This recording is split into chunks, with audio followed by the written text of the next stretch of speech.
Mas olha o que diz em Ezequiel capítulo 36. Eu vou ler só alguns versos. Vou ler o verso 19. Tem uma profecia da restauração de Israel. Isso foi escrito por volta de 580, 590 a.C. aproximadamente. Ezequiel?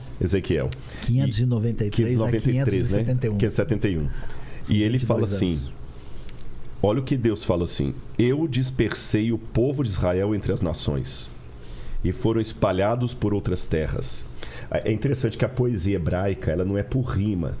Ela tem a métrica, mas a rima dela ela é mais um paralelismo de ideias. É como se eu falasse assim: a menina é bonita e inteligente, uma garota esperta e charmosa. Entendi. Eu falei a mesma coisa com palavras diferentes. E toda vez que você lê no texto hebraico algo em forma de prosa, tem a sua importância. Mas quando o profeta muda e começa a falar em poesia, a importância aumenta. No livro de Daniel, seu xará, toda vez que Daniel fala das coisas da terra, ele fala em prosa. Quando ele passa a falar do santuário celestial, das coisas do céu, ele fala em poesia.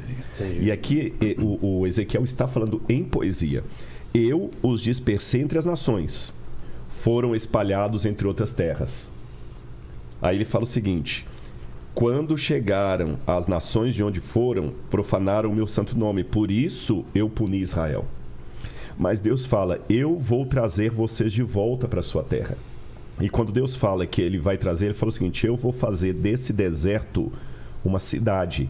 E ele coloca assim: assim diz o Senhor, no dia em que eu purificar todas as suas iniquidades, então farei com que as cidades sejam habitadas, as ruínas sejam reconstruídas.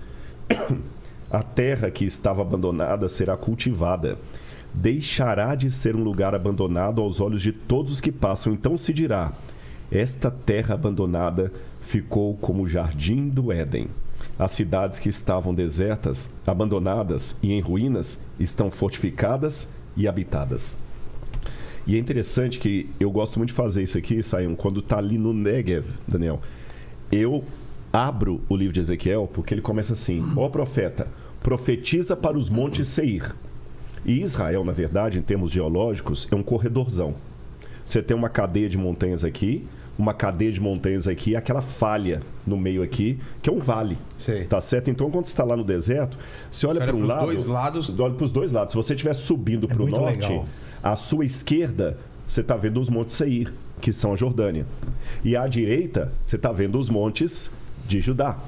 E aí o profeta fala: vira agora o teu rosto para o Monte Seir e profetiza contra ele. Agora vira o teu rosto para cá e profetiza. E aí, a coisa que mais me admira são os brasileiros que ficam assim: gente, mas isso aqui é deserto?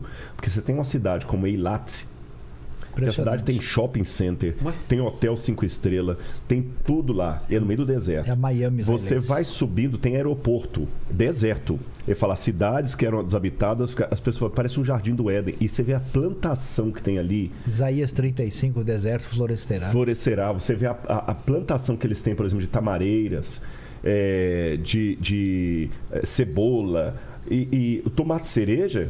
Foi invenção israelense. Ah, é? Sim. O gotejamento... São 12 prêmios Nobel. Tudo foi ali pertinho. Tem abacate delicioso. Abacate, chocolate. Eles têm vacas ali, Tem o Yodvetá. Yodvatá. É um kibbutz. Só voltar aí até talvez é bom você explicar o que é kibbutz. Quer mais um?